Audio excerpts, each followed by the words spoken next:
Today is a very joyous day and a very holy day. When two young people come together before God to sanctify the relationship of marriage with the sincere intent to maintain the principle of the marriage, that is certainly a very holy occasion. And it is a time to be celebrated.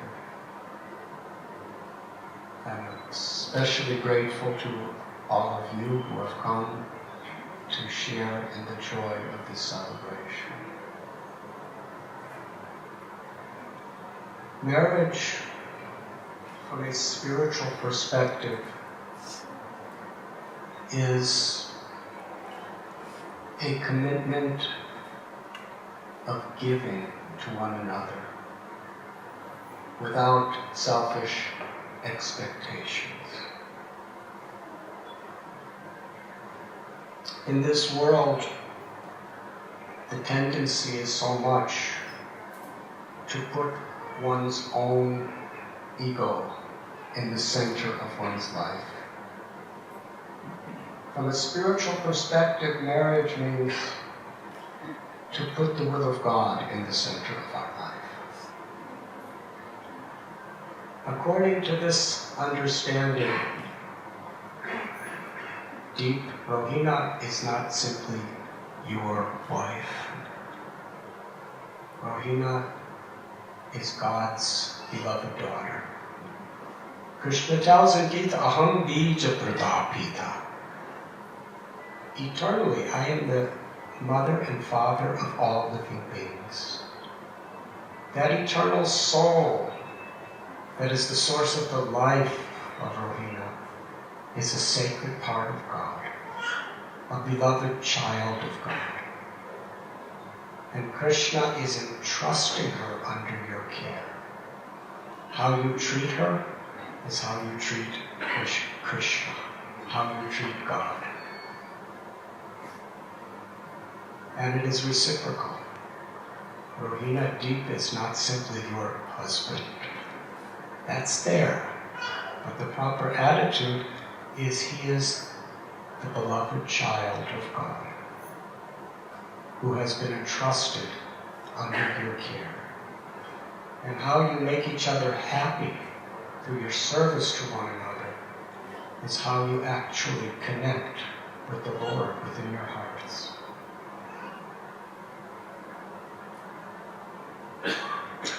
Dharma. Dharma means religion. Dharma means occupation. Dharma means the very nature of our existence.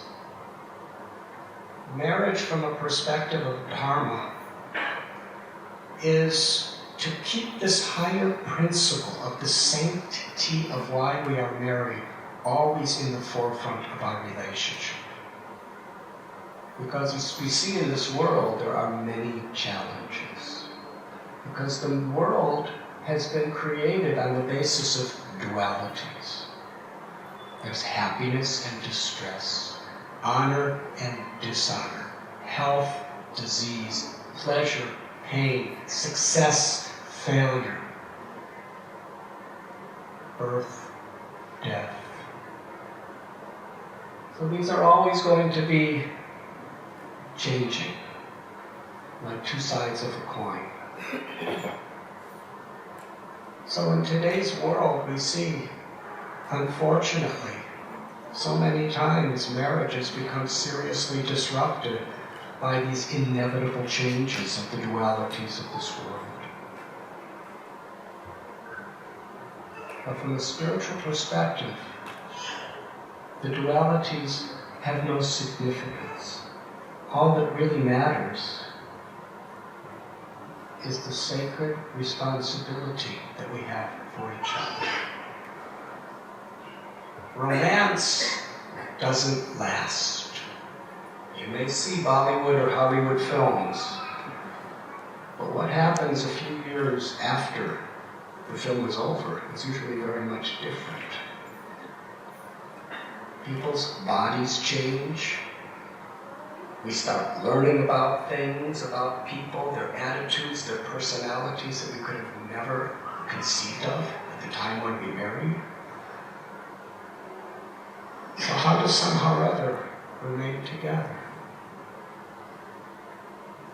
By always focusing on the higher principle of our responsibility to each other. Mahatma Gandhi tells a story of his own marriage. He tells how one day he and his wife got in a serious argument. He became so angry with his wife that he said, "Get out from this house." So she went out of the house.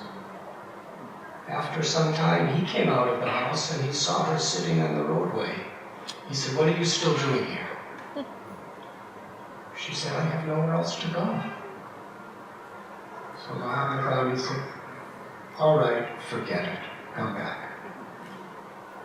Now my Guru Maharaj, Srila Prabhupada, he said, this is the secret to a stable marriage. 2 words, forget it.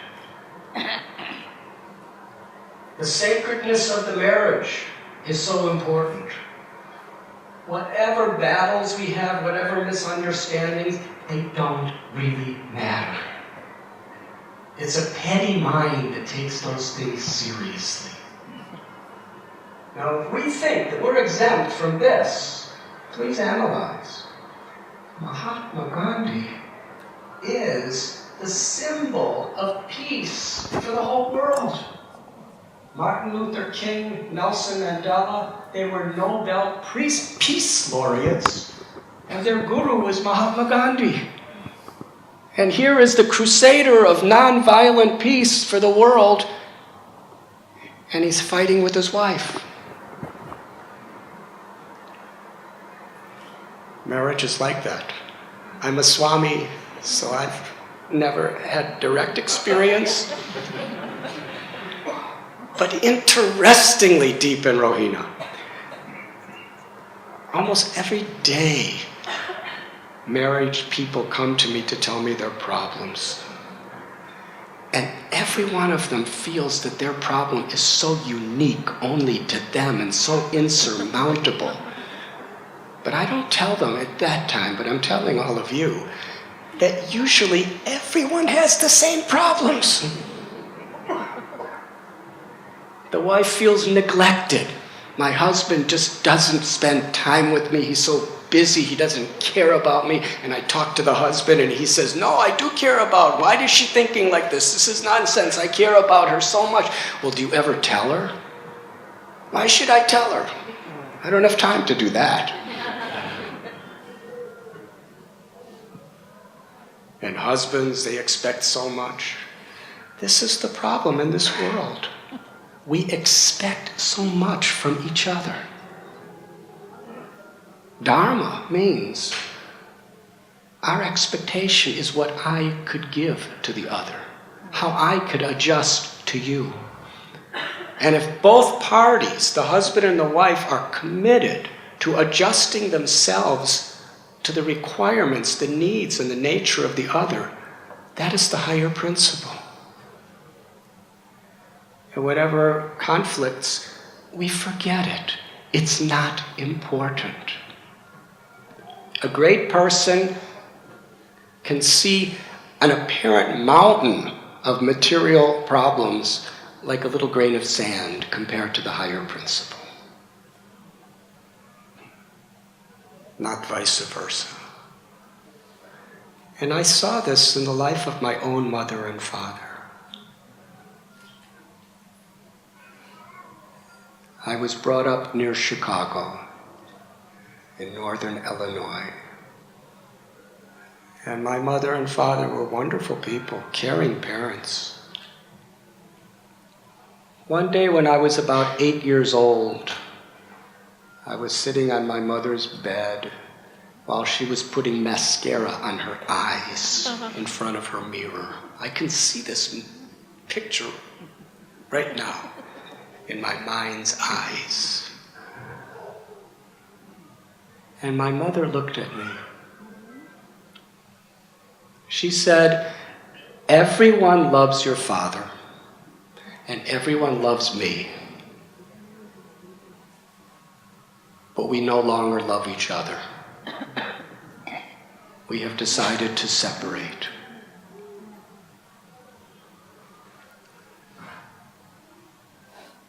I felt as if the entire world just disappeared from under me. I had no foundation, I had no stability, I was just falling endlessly. It was the greatest crisis I ever experienced in my life at that time. I started to cry. She didn't know what to say. I ran out of the room, crying.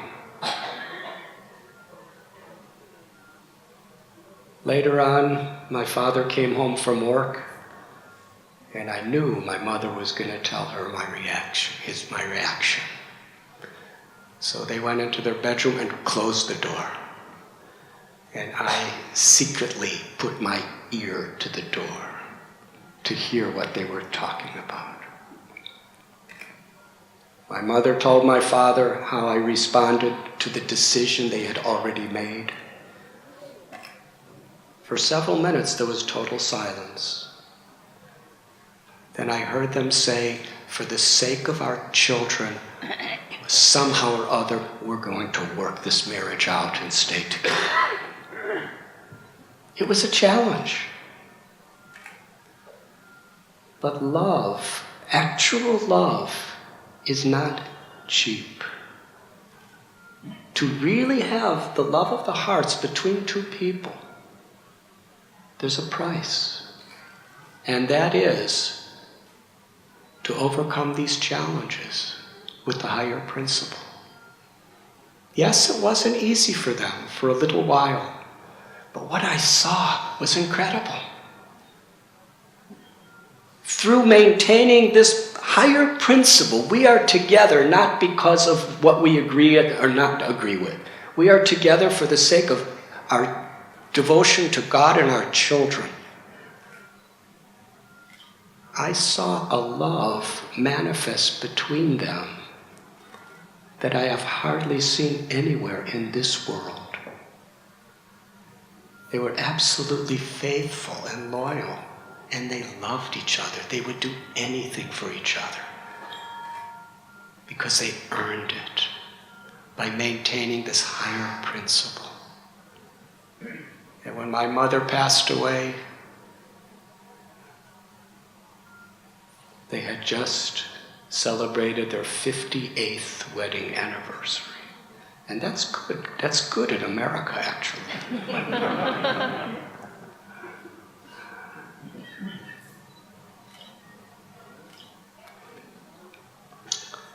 In our scriptures, we have the example of Sita and Rama.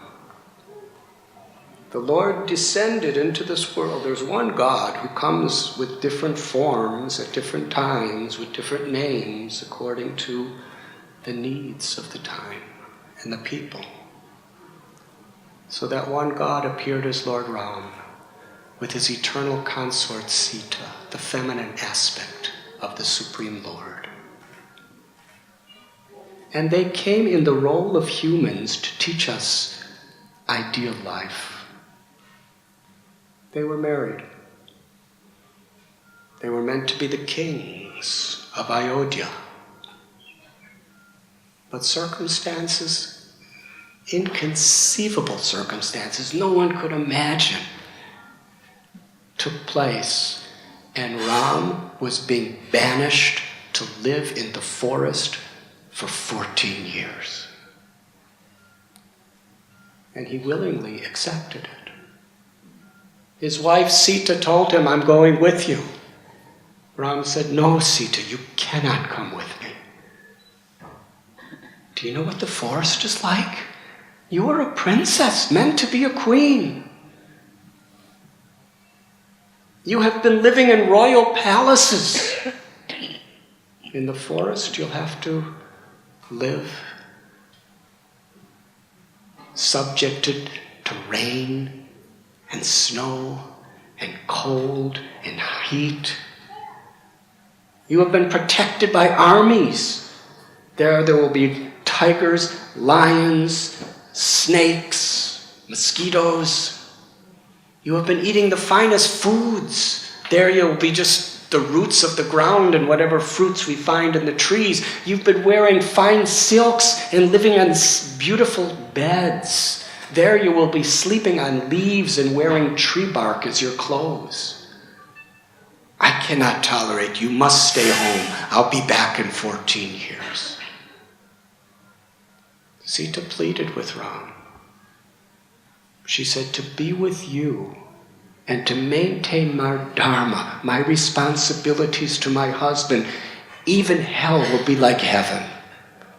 But to be without you, even heaven will be like hell.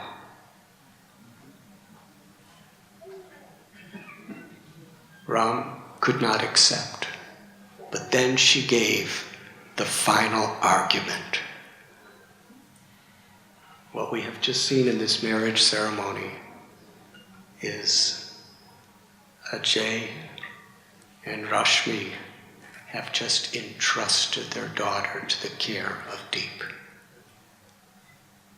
Sita said, on the day of my marriage, my father, Janak, he promised, when he handed me over to your care, that I would be with you through hardship and through prosperity, through health and disease, through difficulties and pleasure, I will be at your side. You cannot make my father a liar.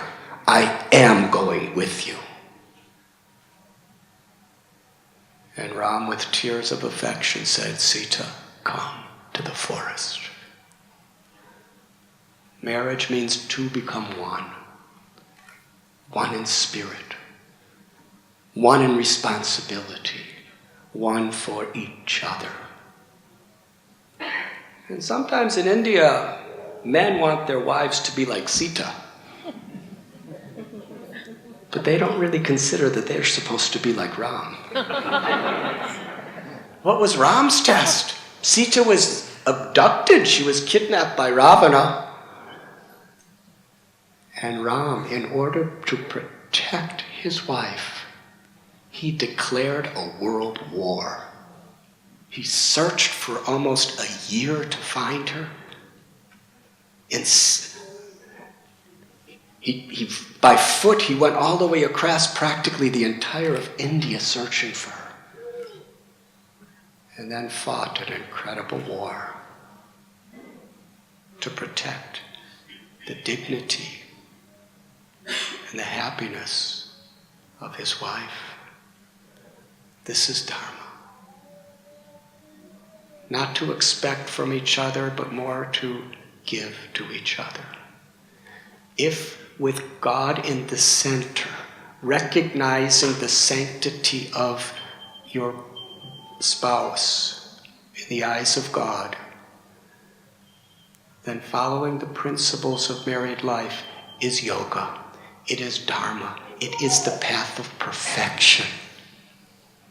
The Vedic scriptures explain where a husband and wife raise their children according to these higher principles we are speaking, then the home is Vaikuntha. The home is the kingdom of God, the spiritual world, a place of pilgrimage. And together, when husband and wife are united, then they're a team to be instruments of God's grace to the world, to their children, and to the society at large. And there is no greater satisfaction than that. Today we are so proud. Deep, I don't know you except for today, but just the fact that you have Kalpana, Anil, your mother and father and you have decided to marry into this family, I can understand so much about you. Ajay and Rashmi I have known for so many years, and Rohina since she's a little playful girl. They've been coming to our temple, I've been coming to their homes. A beautiful family. A family that really has values.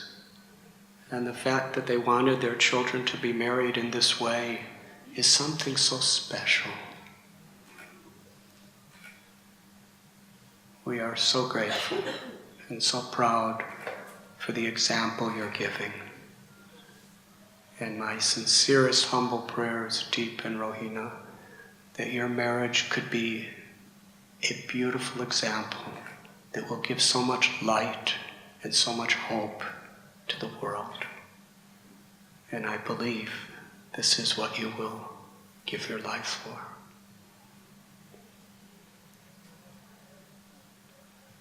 My humble request is everyone who is assembled, take a moment of silence to pray to the Lord, to shower their infinite blessings upon Deep and Rohina. Infinite blessings that will empower them to overcome all obstacles with integrity, with devotion. That they will remain faithful to one another in the loving service of the Lord.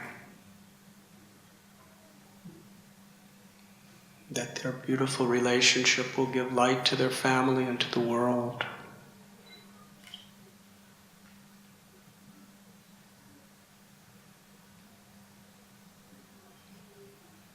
And they can bring each other great happiness and God's grace. Let us pray for these blessings to shower upon them, protect them, inspire them, and empower them.